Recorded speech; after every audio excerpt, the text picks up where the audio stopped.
Olá pessoal, tudo bem? Então nesse vídeo aqui nós vamos falar sobre os ensaios para determinação dos coeficientes de permeabilidade, né? A gente vai ter, né, métodos diretos e indiretos. Os métodos diretos a gente tem, por exemplo, em laboratório, né, o uso de permeâmetros, e aí em loco, né, num campo, né, os dois ensaios aqui, os ensaios de bombeamento e os ensaios de tubo aberto. Com métodos indiretos tem o uso de fórmulas, no caso aqui a fórmula de Hazen, né? Bom,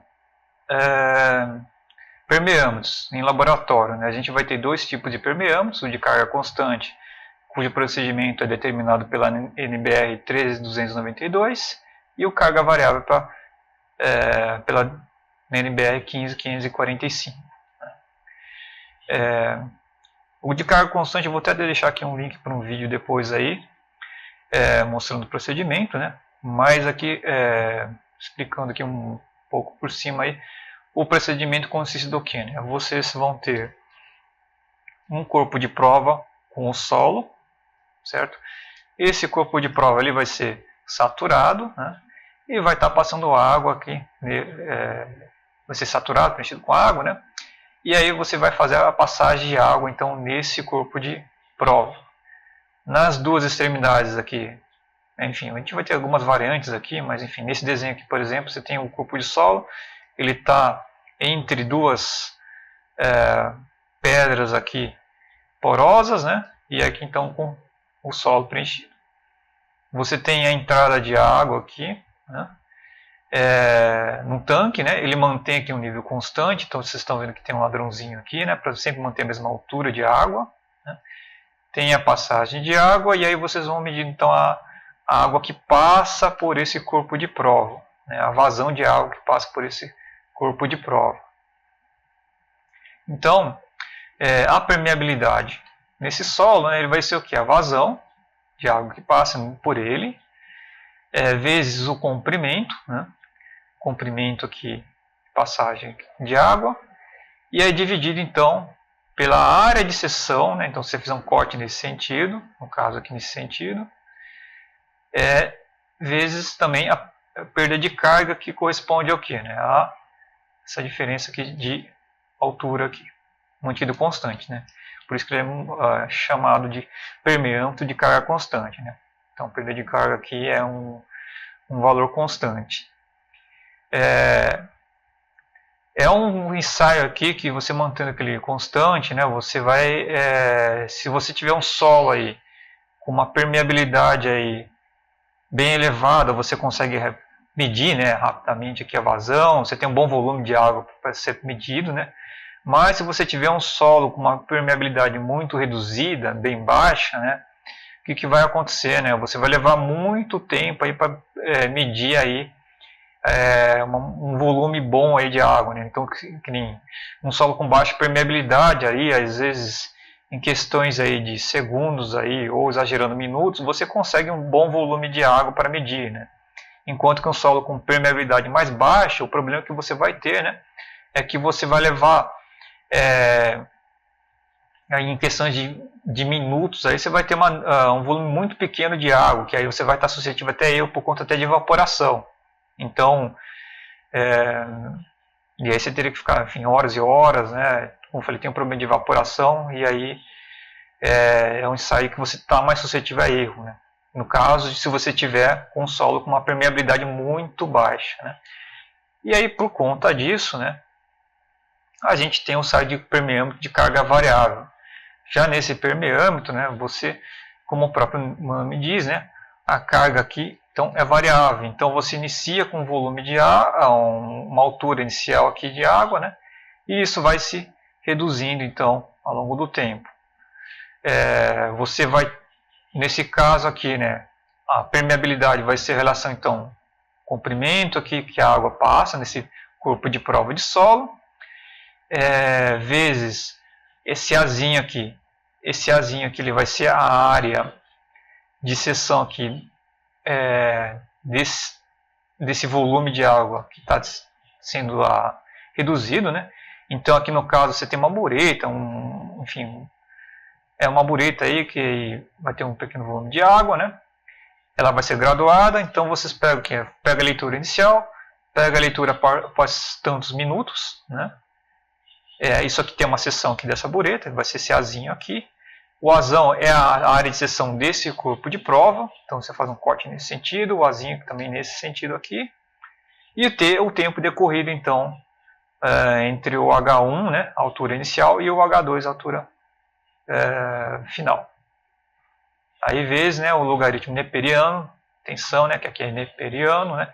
Tem aí o do log ali, mas a gente tem que fazer as correções aí de uma função da base log diferente, né, se for outro, né. Enfim, do H1 sobre H2. Então, aí com isso, para um solo que você tem uma permeabilidade mais reduzida, né, você consegue avaliar. Então, você vai ter uma variação de volume, né, mas aí como a bureta tem um volume menor, você consegue acompanhar essa variação de volume, né, num dado tempo. Então, essas aqui são as duas formas que a gente tem em laboratório. Em campo, a gente vai ter o ensaio de bombeamento, né, e aí no caso aqui o ensaio de bombeamento consiste do que, né? Você tem aqui um poço, nesse poço você vai ter um bombeamento e você vai ter outros dois poços testemunhas, poços de monitoramento, que você vai acompanhar o que? O rebaixamento do nível do lençol freático pelo bombeamento. Então, quando você tem aqui o bombeamento desse poço filtrante aqui, você vai ter, com a retirada de água, você vai gerar um cone de rebaixamento. Então, ó, inicialmente o nível do lençol freático está aqui, com o bombeamento desligado. Você liga o bombeamento, e aí estabilizando a vazão, esse nível de água em torno do poço que está sendo bombeado vai fazer um rebaixamento, né? Então, e aí você monitora como esse rebaixamento?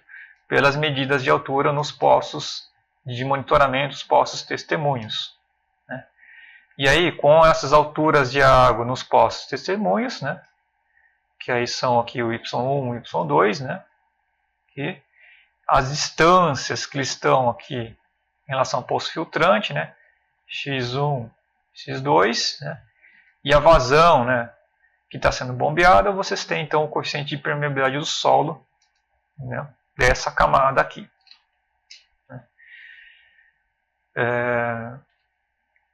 E a outra forma em campo para determinação, né, é o ensaio de tubo aberto, né? Consiste do que? Você cravar um tubo e aí no caso você vai fazer o contrário, né? Você vai fazer a penetração de água no solo. Então você crava um tubo, esse tubo ele vai ser preenchido com água, né? Ele vai ter uma altura inicial, você vai anotar essa altura inicial, vai passar um certo tempo, vai ter uma redução aqui desse nível, e aí essa perda de carga, né, essa diferença de nível de água aqui, dividido pelo tempo, né, e aí mais aqui, mais aqui o raio, né, o raio aqui do tubo de cravação, né, e a distância, né, você tem aqui do nível do lençol freático em relação à altura que estava inicial, né? Vocês têm então o coeficiente de permeabilidade desse solo. Então, dessa forma, então vocês conseguem determinar então a permeabilidade do solo também por esse método, isso em campo, né? Então você vai ter, no caso aí, vai ter a penetração de água, né? No caso vai ser o contrário, né? Você vai ter uma penetração em superfície esférica concêntrica, né, o contrário aí do ensaio de bombeamento, né, e com isso então a gente determina a permeabilidade do solo em campo por meio desse ensaio, né. E aí finalmente o método indireto que a gente tem, né, é a fórmula de Hazen.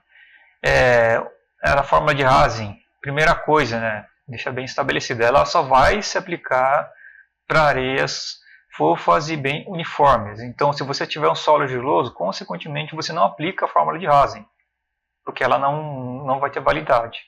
Também, né, se você tiver um solo arenoso, mas com coeficiente de desuniformidade de, vamos dizer aqui, 10, também não vai ser aplicado.